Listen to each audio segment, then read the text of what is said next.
Welcome back to physics Vala. Miss എന്ന് വന്നിരിക്കുന്നത് നിങ്ങൾക്ക് ഓണം എക്സാമിന് ഏറ്റവും യൂസ്ഫുൾ ആയിട്ടൊരു വീഡിയോ ആയിട്ടാണ്. നിങ്ങൾ ഈ വീഡിയോ കണ്ടെങ്കിൽ ഉറപ്പായിട്ട് നമുക്ക് 40 മാർക്സ് 20 മാർക്സിന്റെ എബോവ് നമുക്ക് സ്കോർ ചെയ്യാൻ സാധിക്കും. അത്രയും ഇമ്പോർട്ടന്റ് ക്വസ്റ്റ്യൻസ് ആണ് നമ്മൾ ഈ വീഡിയോയിലൂടെ ഡിസ്കസ് ചെയ്യാൻ പോകുന്നത്. സോ നമുക്ക് ഫസ്റ്റ് ക്വസ്റ്റ്യനിലേക്ക് പോകാം. നമ്മുടെ ഫസ്റ്റ് ക്വസ്റ്റ്യൻ എന്ന് പറയുന്നത് ഒരു അരോമാറ്റിക് ഹൈഡ്രോകാർബൺ ഉണ്ട്, 6 കാർബൺ ആറ്റംസ് ആണ് അതിലുള്ളത്. അതേപോലെ 6 ഹൈഡ്രജൻ ആറ്റംസ് ഉണ്ട് അതിൽ. ഈ മോളിക്യൂളിന്റെ സ്ട്രക്ചർ വരയ്ക്കണം. അപ്പൊ സ്ട്രക്ചർ വരയ്ക്കുന്ന സമയത്ത് ഒരു ഹൈഡ്രജന് പകരം നമ്മൾ അവിടെ എന്ത് കൊടുക്കണം? OH ഗ്രൂപ്പ് കൊടുക്കണം. OH ഗ്രൂപ്പ് വന്നു കഴിഞ്ഞാൽ അതാരായിരിക്കും ആ കോമ്പൗണ്ടിന്റെ IUPAC നാമകരണം ചെയ്യുക. 2 ക്വസ്റ്റ്യൻസ് ആണ്, AB ക്വസ്റ്റ്യൻസ്. ഓരോ ക്വസ്റ്റ്യൻസിനും ഓരോ മാർക്ക് വീതം, അങ്ങനെ ടോട്ടൽ 2 മാർക്ക് ക്വസ്റ്റ്യൻ ആണ് ഇത് വരുന്നത്. അപ്പൊ ഏതായിരിക്കും അത്?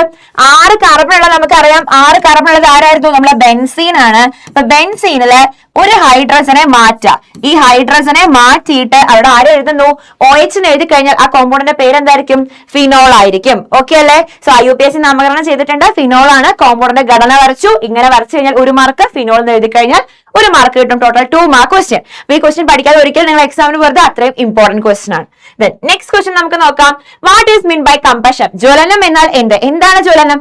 എല്ലാ ഹൈഡ്രോ കാർബൺസും ഓക്സിജന്റെ പ്രസൻസിൽ കത്തിക്കഴിഞ്ഞാൽ കിട്ടുന്ന പ്രൊഡക്ട്സ് എന്തൊക്കെയായിരുന്നു? ഏത് ഹൈഡ്രോ കാർബൺ ആയാലും, ബ്യൂട്ടൈൻ ആയിക്കോട്ടെ, മീത്തൈൻ ആയിക്കോട്ടെ, ആൽക്കഹോൾ ആയിക്കോട്ടെ, ആൽഡിഹൈഡ് ആയിക്കോട്ടെ, ആരായാലും ഓക്സിജന്റെ പ്രസൻസിൽ ബേൺ ചെയ്യുന്ന പ്രോസസ്സിന്റെ പേരാണ് എന്ത്? ജ്വലനം. Hydrocarbons burns in the presence of oxygen to form എന്തായിരിക്കും പ്രൊഡക്റ്റ്?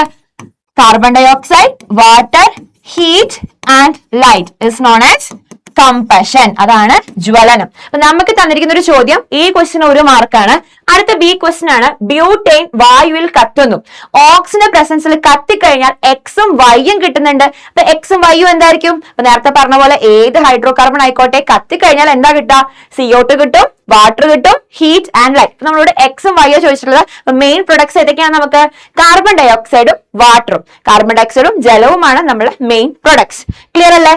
ദെൻ അടുത്ത ചോദ്യം, ഒരു അലിഫാറ്റിക് ഓർഗാനിക് സംയുക്തത്തിന്റെ ഒരു തന്മാത്രയിൽ 6 കാർബൺ ആറ്റങ്ങൾ ഉണ്ട്. ഇതൊരു പൂരിത കാർബോക്സിലിക് ആസിഡ് ആണ്.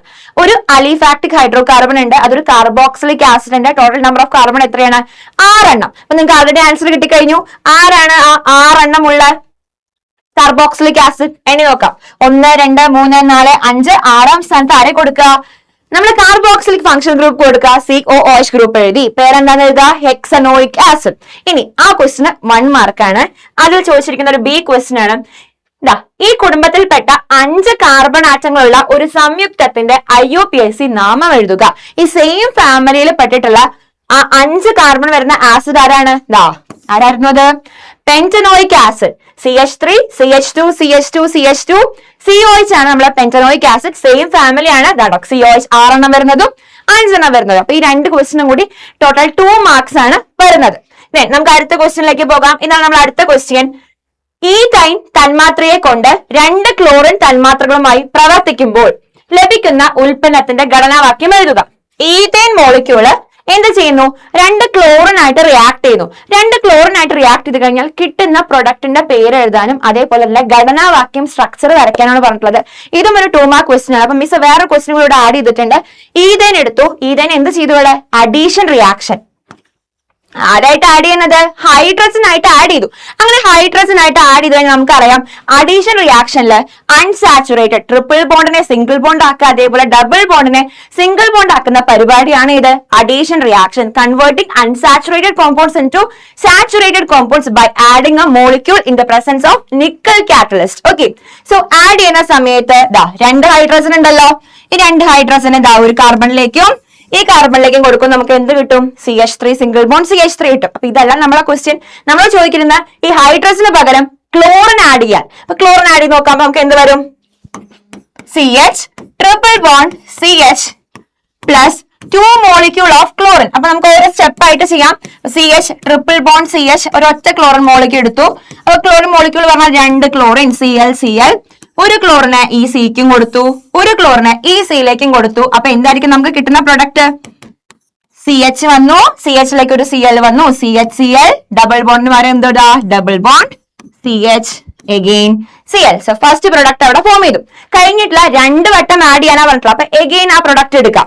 നമുക്ക് കിട്ടിയ പ്രൊഡക്റ്റ് എന്തായിരുന്നു? CHCl double bond CHCl plus again Cl2 add ചെയ്യുക. ഒരു Cl നെ എഗെയിൻ കൊടുക്കുക, ഒരു Cl നെ പിന്നെയും ആഡ് ചെയ്യുക. ആഡ് ചെയ്ത് കഴിഞ്ഞാൽ എന്ത് കിട്ടും?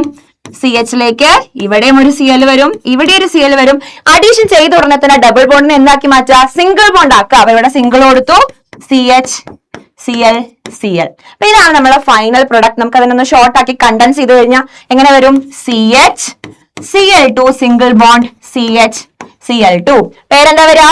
Tetra chloro ഈത്തേൻ. Tetra chloro, 2 carbon ആണെങ്കിൽ പേരെന്ത് വരും? ഈത്തേൻ എന്നാണ് നമ്മളുടെ കോമ്പൗണ്ടിന്റെ പേര് വരുന്നത്. അപ്പൊ ഇത്രയും ചെയ്ത് കഴിഞ്ഞാൽ ഈ 2 സ്റ്റെപ്പിൽ റിയാക്ഷൻ ചെയ്യാം. റിയാക്ഷൻ ചെയ്തിട്ട് പേര് എഴുതി കഴിഞ്ഞാൽ നമുക്ക് 2 മാർക്ക് ആയിരിക്കും അവിടെ കിട്ടുന്നത്. നെക്സ്റ്റ് ക്വസ്റ്റ്യനിലേക്ക് പോവാം. അടുത്ത ക്വസ്റ്റ്യൻ ആണ്, ഇതേപോലെ 2 സംയുക്തങ്ങൾ തന്നിട്ടുണ്ട്, CH3CHOയും അതേപോലെ CH3CH2CHOയും. ഇവര് ഏത് കുടുംബത്തിലാണ്, ഏത് ഫാമിലിയിലാണ് പെടുന്നത്? CHO ഗ്രൂപ്പ് ഏത് ഫാമിലിയിലെ മക്കളെ? ഏത് ഫംഗ്ഷൻ ഗ്രൂപ്പാ CHO? ആൽഡിഹൈഡ് ഗ്രൂപ്പ് ആണ്. CHO എന്ന് പറഞ്ഞിട്ടുണ്ടെങ്കിൽ ആൽഡിഹൈഡ് ഗ്രൂപ്പ്. നെക്സ്റ്റ്, ഈ 2 പേരുടെയും പേര് എഴുതാൻ IUPAC നാമകരണം. ആരൊക്കെ 2 പേര്? CH3CHO എത്ര കാർബൺ ഉണ്ട്? 2 കാർബൺ ആണ്. 2 ആണെങ്കിൽ പേരെന്താ വരാ? എത്തനാൽ. ആൽഡിഹൈഡ് ആണെങ്കിൽ പേരിന്റെ അവസാനം AL ചേർക്കണം, എത്തനാൽ എന്ന് വരും. അടുത്തതില് 1, 2, 3 ആണെങ്കിൽ പേരെന്ത് വരും? പ്രൊപ്പനാൽ എന്ന് വരും. പ്രൊപ്പനാൽ. ക്ലിയർ അല്ലേ? അപ്പൊ first question 1 mark, second question 1 mark. ഇനി തേർഡ് ക്വസ്റ്റ്യൻ, ഒരു ക്വസ്റ്റ്യൻ കൂടി തന്നിട്ടുണ്ട്. സംയുക്തം 2ന്റെ അതേ തന്മാത്രാവാക്യമുള്ളതും എന്നാൽ മറ്റൊരു ഫംഗ്ഷൻ ഗ്രൂപ്പ് ഉള്ളതുമായ സംയുക്തത്തിന്റെ ഘടന വരയ്ക്കുക. അപ്പൊ ദാ നമുക്ക് തന്നിരിക്കുന്ന രണ്ടാമത്തെ ആളുണ്ട്. രണ്ടാമത്തെ ആളാരാ? CH3 CH2 CHO. ഇതിന്റെ മറ്റൊരു ഐസോമർ വരയ്ക്കുക. ഐസോമർ വരയ്ക്കുന്ന സമയത്ത് വ്യത്യസ്തമായ ഫംഗ്ഷൻ ഗ്രൂപ്പ് യൂസ് ചെയ്യണം. അപ്പൊ ഏതാ വ്യത്യസ്തമായ ഫംഗ്ഷൻ ഗ്രൂപ്പ്? ആൽഡിഹൈഡ് തന്നിട്ടുണ്ടെങ്കിൽ മക്കൾ എന്താ ചെയ്യുന്നത് അറിയോ? ആൽഡിഹൈഡ് തന്നിട്ടുണ്ടെങ്കിൽ കീറ്റോൺ ഫംഗ്ഷൻ ഗ്രൂപ്പ് യൂസ് ചെയ്തിട്ട് വേണം ഐസോമർ വരയ്ക്കാൻ. അപ്പൊ ആൾറെഡി 3 കാർബൺ ആണ്. അപ്പൊ 3 കാർബണുള്ള കീറ്റോൺ വരയ്ക്കുക. CH3 CO CH3. ഇതാരാണ്? പ്രൊപ്പനോൺ. ഇത് പ്രൊപ്പനാൽ ആയിരുന്നു. പ്രൊപ്പനാളിന്റെ മറ്റൊരു ഐസോമർ ആണ് ഏത്? Propanone. Function group, functional isomers ആണ് പ്രൊപ്പനാളും പ്രൊപ്പനോണും. രണ്ടിലും വരുന്ന തന്മാത്രാ സൂത്രം എങ്ങനെയാണ്? C3H6O1 C3H6O1. ക്ലിയർ അല്ലേ? ഓക്കെ. ദെൻ അടുത്ത ക്വസ്റ്റ്യനിലേക്ക് ഇത് പോവാം. പെന്റൻ 2 പെന്റൻ 3 പറഞ്ഞ 2 ഐസോമർ ജോഡികൾ ഉണ്ട്. ഇവയുടെ സംയുക്തങ്ങളുടെ ഘടനാവാക്യം എഴുതുക, സ്ട്രക്ചർ എഴുതുക, അതേപോലെ ഏത് കുടുംബത്തിലാണ് ഇവർ പെടുന്നത്, ഈ സംയുക്തങ്ങളുടെ അതേ തന്മാത്രാ സൂത്രമുള്ള മറ്റൊരു ഐസോമറിന്റെ ഘടനാവാക്യം എഴുതുക. 3 ക്വസ്റ്റ്യൻ ഉണ്ട്, 3 മാർക്ക് ചോദ്യമാണ്. അപ്പൊ നമുക്ക് നോക്കാം. പെന്റൻ 2ന്റെ ഫോമിൽ എന്താ വരിക? CH3CO CH2 CH2 CH3. 2ാം സ്ഥാനത്ത് കീറ്റോൺ ഗ്രൂപ്പ് വരും. പെന്റൻ 3 ആണെങ്കിൽ എവിടെ വരും? 3ാം സ്ഥാനത്ത് കീറ്റോൺ ഗ്രൂപ്പ് വരും. Total 5 carbon. ഇനി നമ്മളോട് ചോദിച്ചിരിക്കുന്നത് ഇവ ഏത് കുടുംബത്തിലാണ് പെട്ടിട്ടുള്ളത്? കീറ്റോ ഗ്രൂപ്പിലാണ് കേട്ടോ. കീറ്റോ ഗ്രൂപ്പിലാണ് ആര് പെട്ടിട്ടുള്ളത്? നമ്മളുടെ ഈ 2 കോമ്പൗണ്ട്സും പെട്ടിട്ടുള്ളത് കീറ്റോൺ. ONE വേണം പേര് അവസാനിക്കാൻ. 3ാമത്തെ ചോദ്യമാണ്, ഈ തന്നിരിക്കുന്ന കോമ്പൗണ്ടിന്റെ സെയിം മോളിക്കുലർ ഫോമുള്ള മറ്റൊരു ഐസോമറിന്റെ ഘടനാവാക്യം എഴുതാൻ. അപ്പൊ കീറ്റോൺ തന്നാൽ എന്ത് ചെയ്താൽ മതി? അതിന്റെ തന്നെ ആൽഡിഹൈഡ് എഴുതാം. ആൽഡിഹൈഡ് നമുക്കറിയാം എന്താ ഫോമുല? CHO ആണ്. അപ്പൊ എന്ത് വരും? CH3 CH2 CH2 CH2 CHO. Total 5 എഴുതാം. 5ാമത്തെ അവസാനത്തിൽ എന്ത് കൊടുക്കാൻ? പെന്റ് എന്ന് പറഞ്ഞാൽ 5 അല്ലേ? 5ാമത്തേല് CHO ഗ്രൂപ്പ് ആൽഡിഹൈഡ് ഗ്രൂപ്പ് കൊടുത്താൽ പരിപാടി അവിടെ കഴിഞ്ഞു. CH3 CH2 CH2 CH2 CHO. Clear അല്ലേ? സോ ടോട്ടൽ 3 മാർക്കാണ് ഈ ക്വസ്റ്റ്യനും വരുന്നത്. ഇനി അടുത്ത ക്വസ്റ്റ്യനിലേക്ക് പോകാം. കാർബൺ മോണോക്സൈഡിൽ നിന്ന് ആരംഭിച്ച് മെത്തനോൾ ഉണ്ടാക്കുക, എഥനോയിക് ആസിഡ് ഉണ്ടാക്കുക, അവിടുത്തെ സമവാക്യം എഴുതുക. ഇത്രേ ഉള്ളൂ. നമുക്ക് എങ്ങനെ നോക്കിയാലോ? ദാ കാർബൺ മോണോക്സൈഡും ഹൈഡ്രജനും കൂടി റിയാക്ട് ചെയ്താൽ കിട്ടുന്നതാണ് ആര്? CH3OH methanol. മെത്തനോളിന്റെ പ്രിപ്പറേഷൻ ഇമ്പോർട്ടന്റ് ആണ്. എപ്പോഴും ചോദിക്കുന്ന റിപ്പീറ്റഡ് ക്വസ്റ്റ്യൻ ആണ്. CO+2H2 gives CH3OH. അടുത്തത്, എങ്ങനെയാണ് മെത്തനോളിൽ നിന്ന് നമ്മൾ എഥനോയിക് ആസിഡ് ഉണ്ടാക്കുക? Methanol react with carbon monoxide. കാറ്റലിസ്റ്റിന്റെ സഹായത്തോടെ ഒരു കാറ്റലിസ്റ്റ് ഉണ്ടായിരിക്കും. കാറ്റലിസ്റ്റിന്റെ സഹായത്തോടെ മെത്തനോളും കാർബൺ മോണോക്സൈഡും കൂടി റിയാക്ട് ചെയ്താൽ കിട്ടുന്നതാണ് ആര്? Ethanoic acid CH3COH. ഈ 2 പ്രിപ്പറേഷനും മാറി മാറി ചോദിക്കുന്ന ഒരു ക്വസ്റ്റ്യൻ ആണ്. ഇമ്പോർട്ടന്റ് ആണ്, നന്നായിട്ട് പഠിക്കുക. ഓരോ മാർക്കിനായിരിക്കും ചോദിക്കാം. A ക്വസ്റ്റ്യൻ B ക്വസ്റ്റ്യൻ ഓരോ മാർക്കാണ് ഈ ക്വസ്റ്റ്യൻ വരുന്നത്. നെക്സ്റ്റ് ക്വസ്റ്റ്യൻ, ഒരു ആറ്റത്തിലെ അവസാനത്തെ ഇലക്ട്രോണിന് ചുവടെ നൽകിയിരിക്കുന്ന കോണ്ടന്റ് നമ്പറുകൾ ഉണ്ട്. N=2 L=1. ആ സബ്ഷെല്ലിനെ കാണിക്കുക. ഏതായിരിക്കും ആ സബ്ഷെൽ? N=2 L=1 എന്ന് പറഞ്ഞാൽ സബ്ഷെൽ ആയിരിക്കും. 3rd ചാപ്റ്ററിലെ ക്വസ്റ്റ്യൻ ആണ്. പിന്നെ ഈ സബ്ഷെല്ലിന് സാധ്യമായ ഓറിയന്റേഷനുകൾ, എത്ര ഓറിയന്റേഷൻസ് ഉണ്ട്?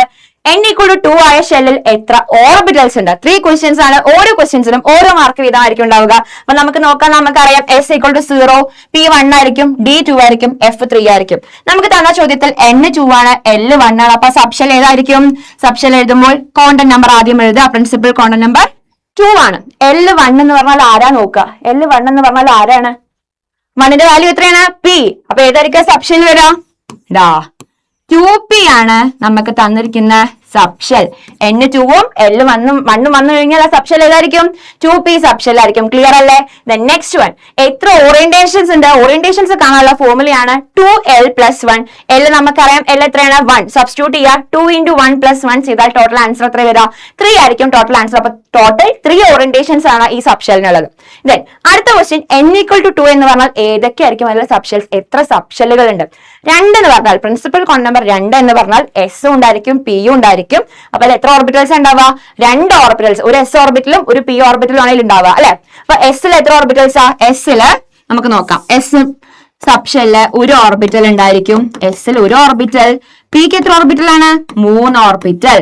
അപ്പൊ ടോട്ടൽ നമുക്ക് എഴുതി നോക്കാം. ടോട്ടൽ എത്ര വരിക? 1 + 3 എന്ന് ചെയ്താൽ 4 ആണ് ടോട്ടൽ ഓർബിറ്റൽസ്. തെറ്റിക്കരുത്, കാരണം n = 2 പറഞ്ഞാൽ s ഉണ്ടായിരിക്കും, p ഉണ്ടായിരിക്കും. s ഒരു ഓർബിറ്റല്, p ക്ക് 3 ഓർബിറ്റലാണ്. ടോട്ടൽ ചെയ്ത് കഴിഞ്ഞാൽ 4 ഓർബിറ്റൽസ് ആയിരിക്കും നമുക്ക് തന്നിരിക്കുന്ന ചോദ്യത്തിലെ ആൻസർ വരുന്നത്. ഓക്കെ അല്ലേ? നമുക്ക് ലാസ്റ്റ് ക്വസ്റ്റ്യൻ നോക്കാം. അടുത്തത്, ഇത് മാച്ച് ദി ഫോളോയിങ് ക്വസ്റ്റ്യൻ ആണ്. കുറെ തവണ റിപ്പീറ്റഡ് ആയിട്ട് ചോദിച്ച ചോദ്യമാണ്. അനാൽജസിക്, ആന്റിപൈററ്റിക്, അതേപോലെ ആന്റിബയോട്ടിക്കുകൾ എന്തെല്ലാമാണ്? അവരുടെ കാറ്റഗറി മാച്ച് ചെയ്യാനാണ്. ഫസ്റ്റ് വൺ, എന്താണ് അനാൽജസിക്കുകൾ? അനാൽജസിക് എന്ന് പറഞ്ഞിട്ടുണ്ടെങ്കിൽ വേദന സംഹാരി, റിലീവ്സ് പെയിൻ. പെയിൻ കില്ലേഴ്സിനെ വിളിക്കുന്ന പേരാണ് ഇത്, analgesics. Okay, next one, antipyretics. Antipyretics നമ്മൾ പനി വന്നാൽ കഴിക്കുന്നതാണ്. ശരീര താപനില കുറയ്ക്കാൻ വേണ്ടി കഴിക്കുന്ന മെഡിസിൻ ആണ്. അപ്പൊ ആന്റിപൈററ്റിക് ഏതാണ്? ഫസ്റ്റ് വൺ, ശരീര താപനില കുറയ്ക്കുന്നത്, റെഡ്യൂസസ് ദ ബോഡി ടെമ്പറേച്ചർ. പിന്നെ ലാസ്റ്റ് വൺ ഈസിയാണ്. ആന്റിബയോട്ടിക്സ് എന്തിനാ കഴിക്കുക? നമ്മളെ രോഗകാരികളായ സൂക്ഷ്മാണുക്കളെ കൊല്ലാൻ, to kill the microorganism. So second option ആണ് നമ്മൾ ആന്റിബയോട്ടിക്സ് വരും. സോ ഇത്രയും ക്വസ്റ്റ്യൻസ് ആണ് നമുക്ക് ഉറപ്പായും പഠിച്ച് നമ്മൾ എക്സാമിന് പോകേണ്ടത്. ഇത് നിങ്ങൾ പഠിച്ചിട്ടുണ്ടെങ്കിൽ ഉറപ്പായും നിങ്ങൾക്ക് 20 മാർക്സിന് മുകളിൽ സ്കോർ ചെയ്യാൻ പറ്റും. 40 മാർക്സിൽ 20 മാർക്സ് നമ്മൾ ഉറപ്പിച്ചു കഴിഞ്ഞു. എല്ലാവരും നന്നായിട്ട് എക്സാം എഴുതുക. All the best. Thank you.